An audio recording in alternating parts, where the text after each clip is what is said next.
परिवर्तन का कारण भारतवर्ष बनेगा।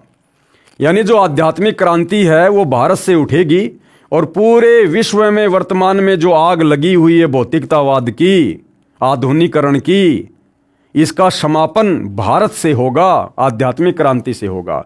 और भारत मतलब विश्व गुरु बनेगा, धर्म गुरु बनेगा। कहने का मतलब ये है भारतवर्ष को विश्व में परिवर्तन का कारण अब बनना होगा। त्रेता में विश्व युद्ध का कारण भारतवर्ष था, क्योंकि रामचंद्र जी गए थे श्रीलंका में युद्ध करने के लिए, तो त्रेता युग में भी राम रावण युद्ध का कारण भारत ही बना था।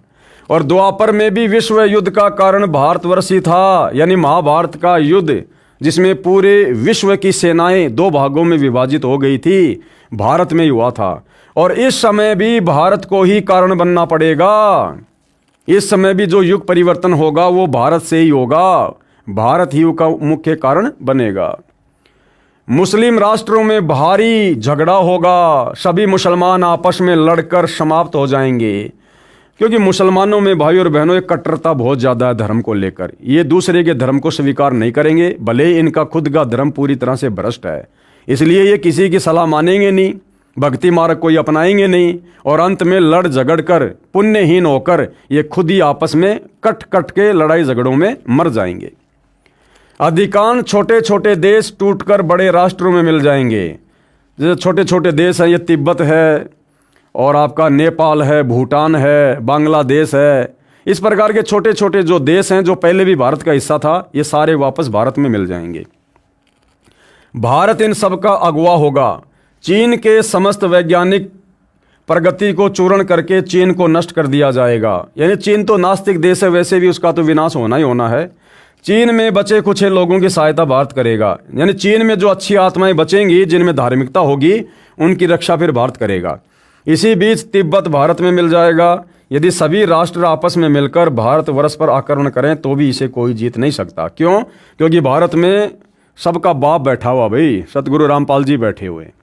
भारत में नए सिरे से संगठन होगा, यानी नए सिरे से राजनीति का जन्म होगा, जो धर्म नीति से फिर राजनीति करेंगे, सेवक बनकर, दास बनकर, जो अपने गुरु की आज्ञा में रहकर जो देश की सत्ता की बागडोर को संभालेंगे। इसलिए नए तरीके से भारत में दोबारा से जो है सत्ता की स्थापना होगी।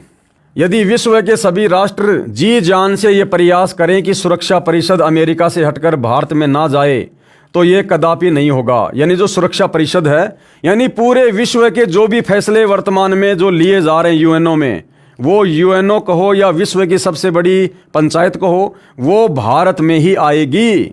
अध्यात्म के फैसले पूरे विश्व को कैसे संचालित करना है, संत रामपाल जी की देख रेख में ये भारत से ही होगा। अमेरिका से हटकर यूएनओ भारत में आएगी। महापुरुष का जन्म भारतवर्ष के एक छोटे से गांव में हो चुका है, और वह व्यक्ति मानव इतिहास का सबसे महत्वपूर्ण व्यक्ति बनेगा।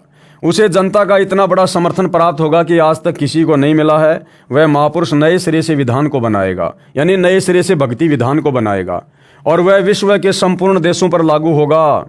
भारत में सतगुरु रामपाल जी के द्वारा बनाया गया भक्ति विधान, जिससे भक्ति भी चलेगी और देश भी चलेगा, और यही एकमात्र कानून पूरे विश्व पे लागू होगा। उसका एक झंडा होगा, यानी उसी का साम्राज्य होगा। झंडे का मतलब होता है उसी का डंका पूरे विश्व में बजेगा, उसी का शासन होगा। उसकी एक भाषा होगी, एक भाषा का मतलब उसी की भक्ति वाली भाषा, उसी का आध्यात्मिक ज्ञान पूरे विश्व पर लागू होगा। ये शाकाहारी पत्रिका में श्री तुलसीदास जी ने 28 अगस्त 1971 को लिखा है। लड़ाई के समय में रक्षा होगी, किनकी होगी? स्वामी जी ने बताया कि युद्ध के समय में सत्संगियों की रक्षा की जाएगी। अब भाई सत्संगी समझना पड़ेगा कि सत्संगी कौन होता है। सत्संग तो दुनिया भर के चल रहे हैं, और वो अब जय गुरुदेव पंथ वाले खुद ये जर्दा भी खाते हैं, अंडे भी खाते हैं, ये बीड़ी भी पीते हैं, नशा भी करते हैं, तो ये सत्संगी थोड़ी हैं। राधा स्वामी पंथ वाले, धन धन सतगुरु पंथ वाले, जय गुरुदेव पंथ वाले, निरंकारी पंथ वाले, हंसादेश पंथ वाले, दुनिया भर के पंथ वाले सारे नशे करते हैं, देवी देवताओं की पूजा करते हैं, सारी व्यर्थ की जो परंपराएं हैं उनमें शामिल होते हैं। तो काहे के सत्संगी हैं? सत्संगी यानी पहले तो ये समझना होगा सत्संग क्या होता है। सत्य का संग और सत्संग केवल कबीर परमात्मा स्वयं आके करता है। यानी वर्तमान में सतगुरु रामपाल जी ही सत्संगी हैं, जो सत्य कह रहे हैं, सत्य ज्ञान दे रहे हैं। और सतगुरु रामपाल जी का जो फॉलोअर होगा और उनके भक्तों में भी जो मर्यादाओं में रहेगा, उन सत्संगियों की आने वाले समय में, उन आपत्तियों के दौर में रक्षा होगी, सुरक्षा होगी। जय गुरुदेव नाम को बराबर याद करते रहेंगे, बिल्कुल सही बात है, लेकिन तुलसीदास वाला जय गुरुदेव नाम नहीं। संत रामपाल जी जय गुरुदेव, ये है असल में जय गुरुदेव, यानी जिनकी जय बोलनी चाहिए, जिनकी महिमा करनी चाहिए।